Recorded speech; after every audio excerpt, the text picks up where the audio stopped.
Oke, kembali lagi di channel saya. Makasih buat kalian yang sudah mengklik video ini. Kali ini dari Pak Jokowi ya.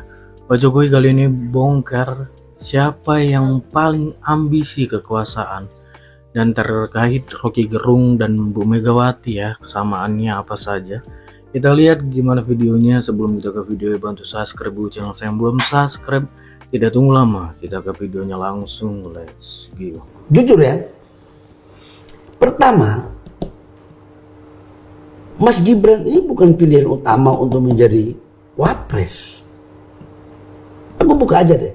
Oh, Pertama sebenarnya idealnya itu dulu adalah ada sebuah pemikiran untuk bagaimana menggabungkan antara Pak Prabowo dan Pak Ganjar ya. Ganjar. Ganjar, oh iya, itu maunya presiden. Itu keinginan Itu presiden. ide besar untuk bangsa Ya, supaya tidak ada kampret cebong, ya, betul. supaya dua-duanya matang gitu loh. Itu ide besarnya. Pemilunya juga tidak perlu menghabiskan banyak duit. Betul. Gesekan di bawah juga tidak terlalu besar.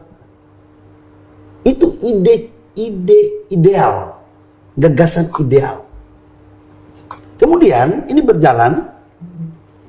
Awalnya ada connect.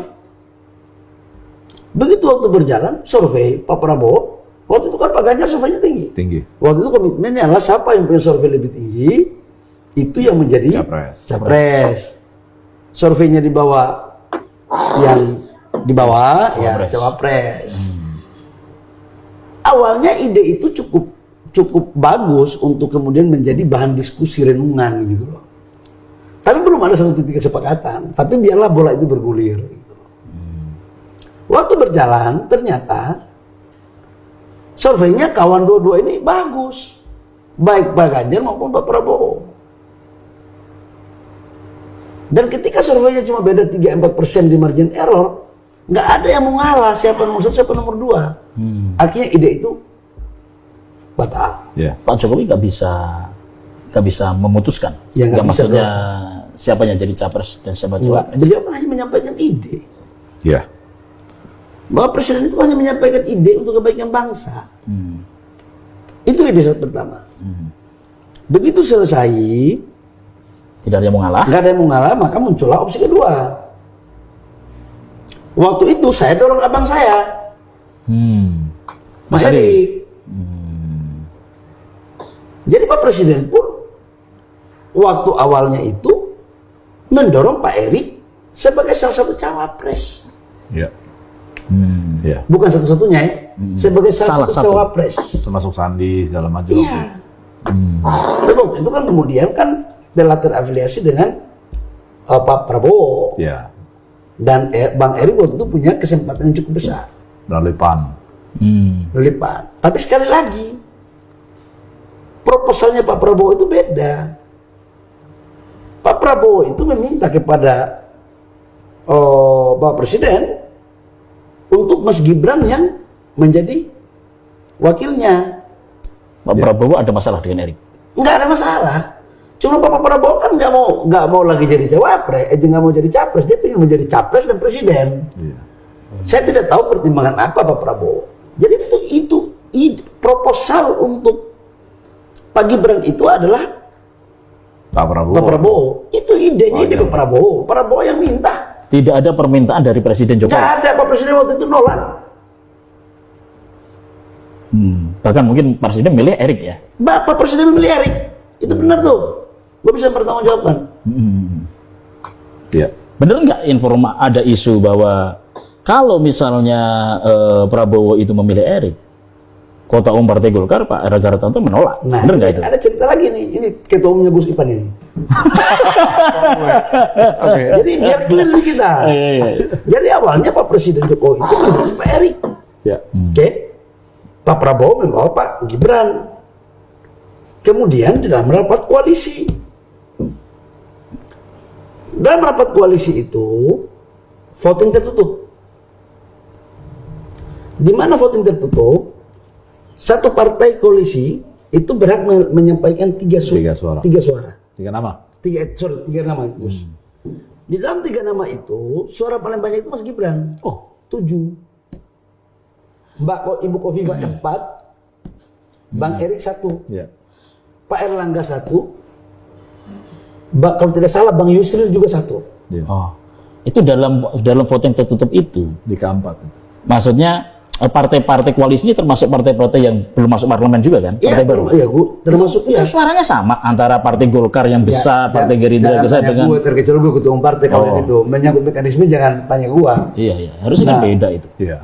Nah kemudian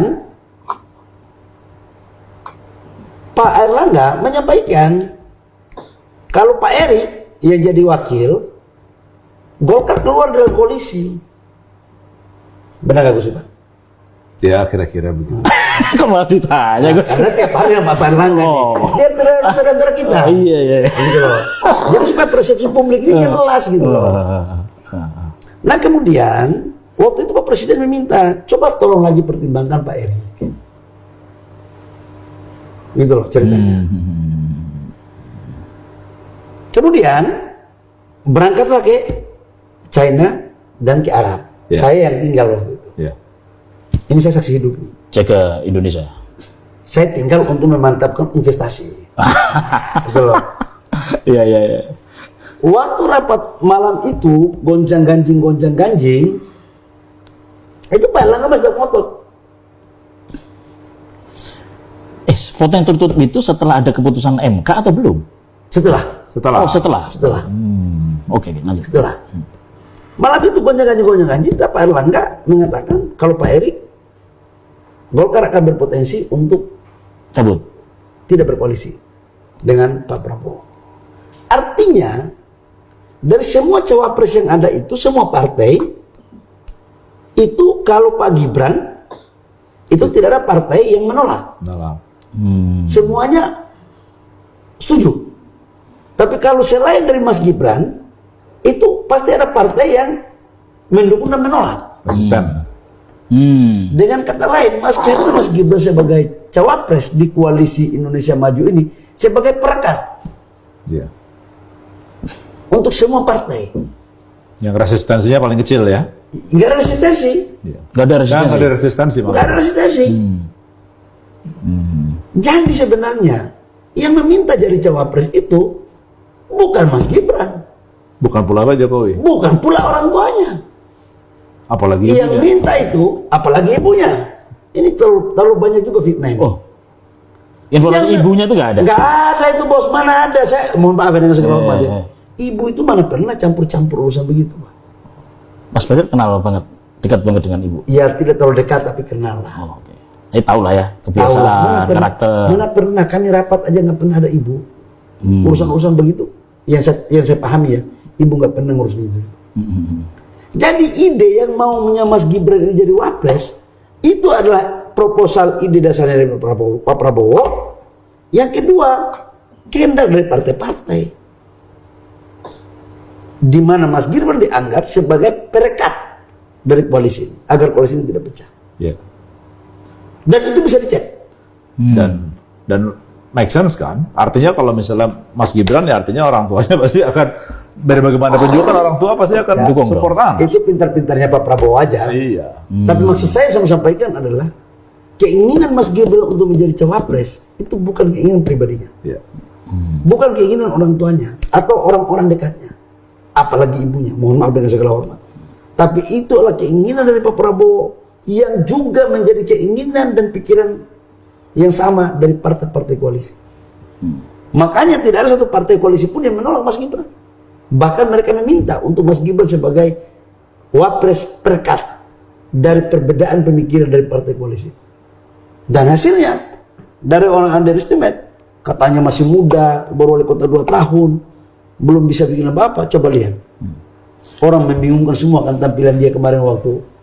Ternyata belimbing sayurnya lezat juga ya. Lezat juga paten. Nggak masem, Gus. Nggak Nggak masalah. masem. Samsul luar biasa. Samsul. Iya, sama Berarti ini insting Pak Prabowo top dong. top. Ya mungkin karena Bisa sudah pengalaman kalah terus kan. Kalah terus berkali-kali, mau Dia nggak mau kan ya. Udah pernah wapres sekali dengan Ibu Mega. Iya. Terus capres 2 kali. Intuisi kalahnya udah, itu sebenarnya belum. Makanya belajar sama Pak Jokowi. Iya. Jadi benar juga dia nggak salah. Oh gitu dia videonya, gimana menurut kalian, dan sampai bertemu di video saya selanjutnya. Buat